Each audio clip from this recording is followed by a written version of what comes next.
Yo, lesson 2. This 2-week challenge where I'm gonna try to give you guys some valuable lessons and insight on wisdom and whatever the fuck I'm teaching or I'm just giving advice on. So lesson 2. If you know this man, you know him. If you don't know him, Epictetus Discourses. I'll give you a book review about Epictetus. So let me make it real quick.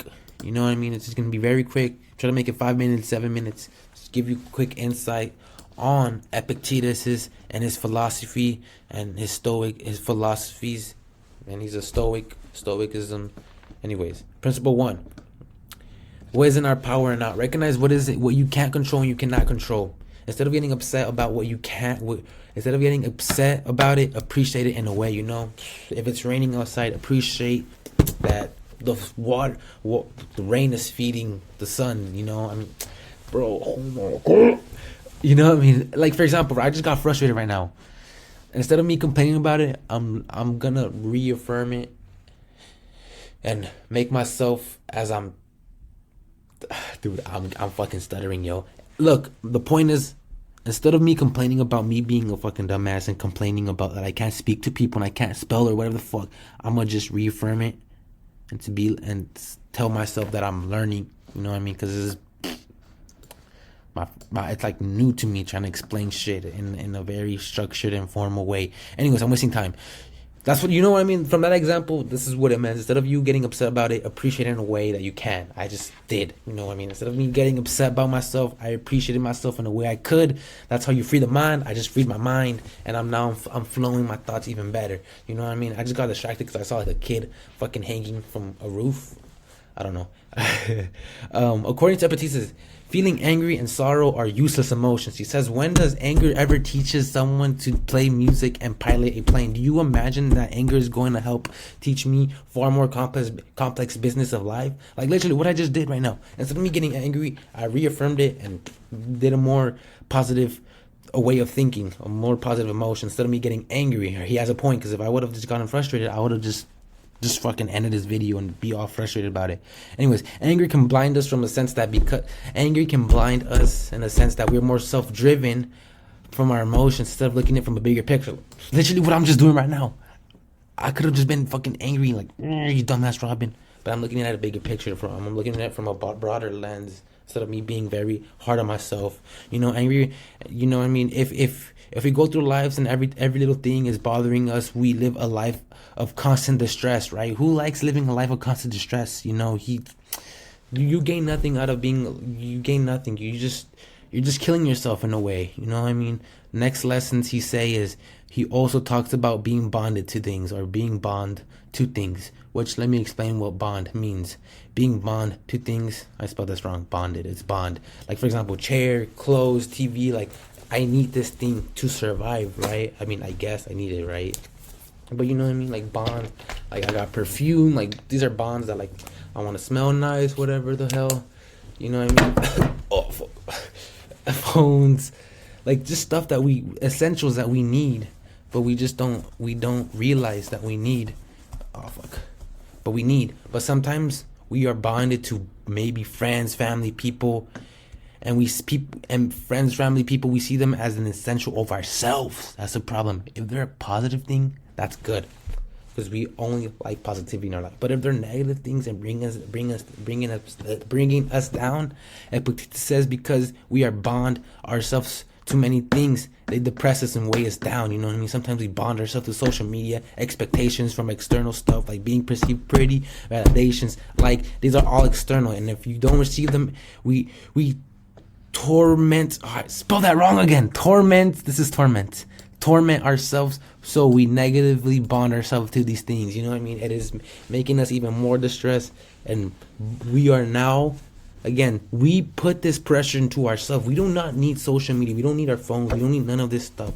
We don't need them.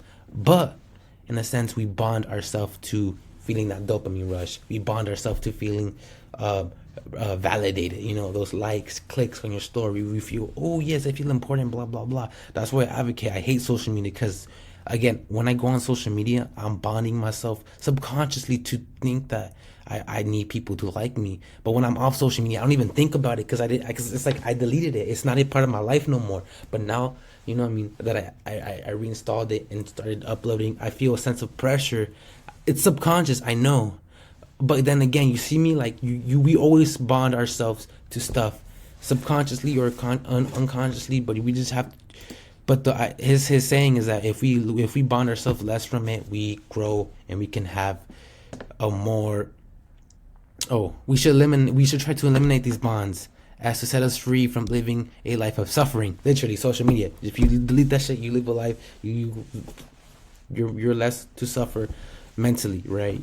Because you're always trying to be validated, you're always trying to be liked, you're always trying to perceive yourself as sexy. I'm doing too much. Otherwise, we are bonded to them. You know what I mean? Anyways, bro, it's already 5 minutes. Oh my god. Oh, this is the last part. This is a quote from him that really blew my mind. Literally, this is the way he thinks. I must be exiled, eliminated, or executed. Exiled.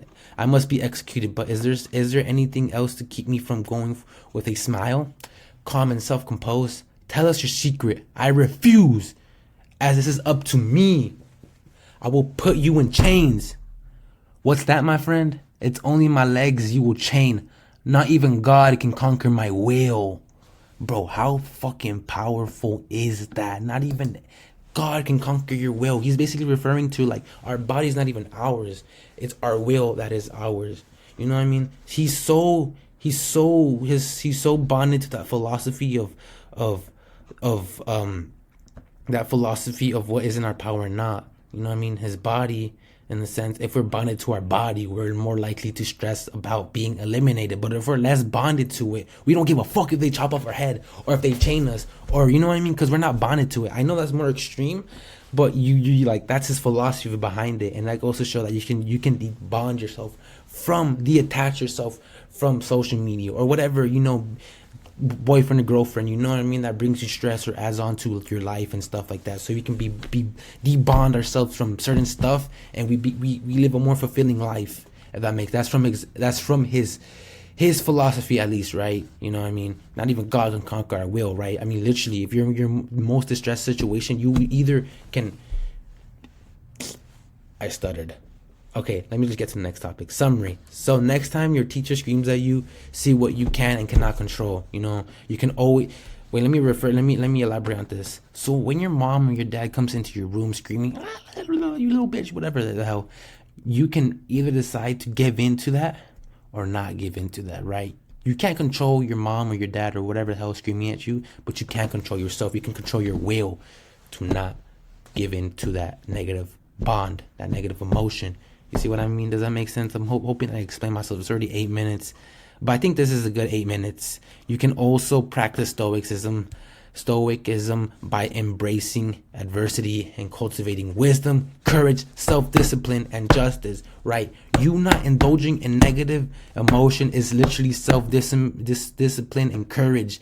You know, you're, instead of you complaining it, you're seeking adversity. So you're embracing the fact that's going to be hard. You're embracing and cultivating it, and you in a way you're building wisdom to yourself and self-discipline and justice. That's the summary of Epictetus. I hope you like this video. If you do, if you have something else to tell me, let me know. Again, Epictetus. It's already 8 minutes. I think this 8 minutes or this 10-minute video was a pretty good video, very valuable. This book, I'm still reading it, and it's a very good book. I highly recommend it if you're trying to get into stoicism and philosophy.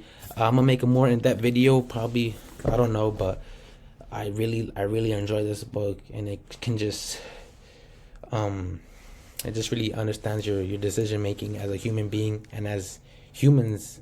You know what I mean? So yeah, bro. Hopefully you like this. Remember, you're more than your physical body.